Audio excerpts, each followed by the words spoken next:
Hey, welcome to my channel. This week we're going to build this sweet pull-out pantry. I made this for my van, but of course it could also be built for a kitchen. My van is only about 9 feet long for livable space, so this only takes up 9 inches of that precious space.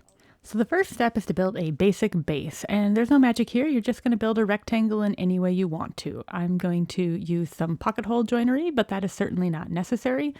Even brad nails will hold this just fine. And since my total pantry is going to be 9 inches wide, this is going to be 8 inches wide. The total depth of my pantry is going to be 19 inches, and so I'm going to make this 16 inches long so that I have room for the toe kick. Next, I'm going to be basically making a giant C to be the inner framework. And so this is the top, and it's going to measure 8 inches wide, and it's going to be a total of 19 inches long.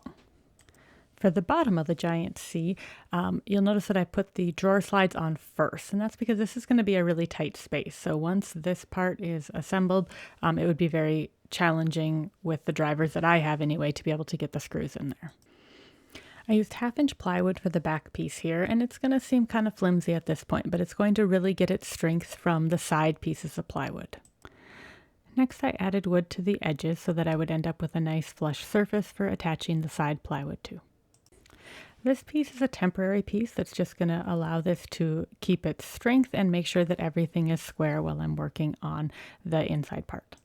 A drawer slide at the top here might not be necessary, especially in a stationary kitchen, but I wanted all the strength I could get since this is going to be traveling down the road. So unfortunately, you do end up using 3 drawer slides, which isn't the most efficient use, but if you do end up making, 2 of these top and bottom, then it would work out well. So this piece is going to be the inside base of the part that pulls out, and so this is where the drawer slides are going to attach to. So since we had a 9-inch cabinet, we made an 8-inch base. So the inside of that base where the drawer slides are sitting is 6.5 inches. Drawer slide standards are 1/2 inch each, so this is going to be 5.5 inches wide. I decided to attach the drawer slides at this point while it was still a very small, manageable piece. So these pieces of 1/2 inch birch are the front piece and the back piece of the tray that's going to pull out. And I wanted to have a taller shelf, a medium shelf, and a shorter shelf. So I'm just going to use my router table here to dado in some grooves so that I end up with a really nice, strong unit. I like to pre-sand things wherever I can, so I'm not working, inside tight angles. And then I just assembled this with wood glue and some brad nails. I cut down some 1/4 inch Baltic birch and rounded it over at the router table. And this is going to act as the kind of side pieces to hold stuff in the pantry, and it helps to provide more structural support to that inside tray. After pre-sanding these, I just attached them with glue and brad nails. And so at this point, that inner tray is 7 inches wide. So with the extra 1/4 inch on each side, it's about 7.5 inches that's going to be going into that 8-inch opening. So that allows a little bit of extra wiggle room. At this point, I can remove that temporary support, and I'm going to go ahead and install the big tray. I just get it lined up right, and then I'm just going to attach it with a couple of screws. I seem to have lost the footage, but at this point I just pulled out the drawer slide on the top too and also attached that to the upper part of the pullout.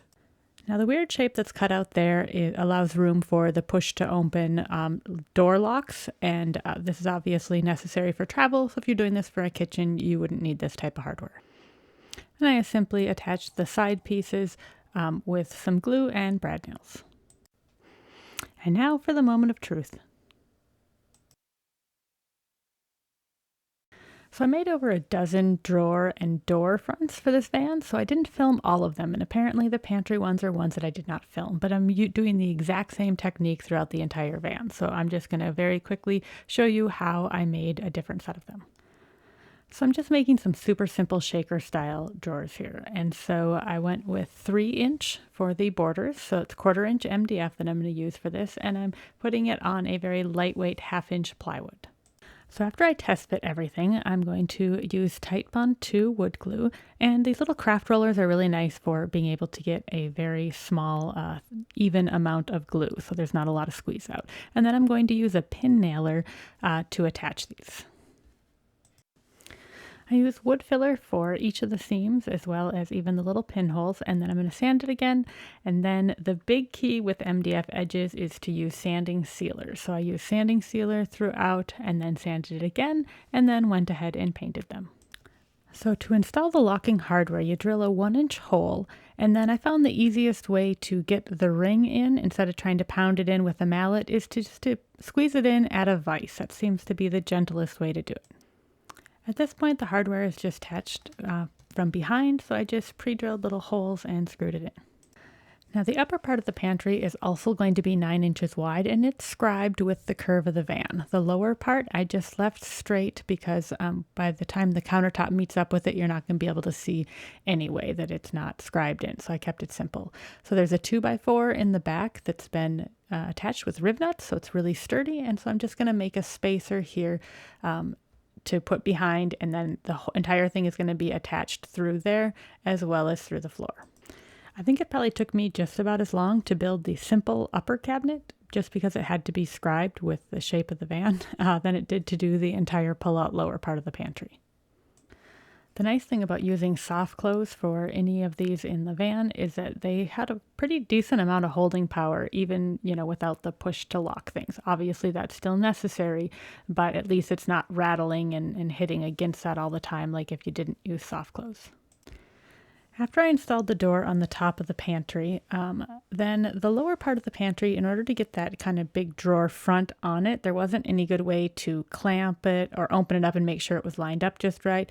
So I used the 3M double stick tape, and I just got it lined up, pushed it in, held it long enough so it would hold just enough to be able to open it back up and then clamp it and then screw it from the inside out.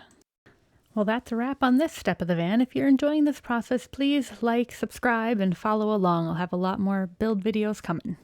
Have a great day. Happy building.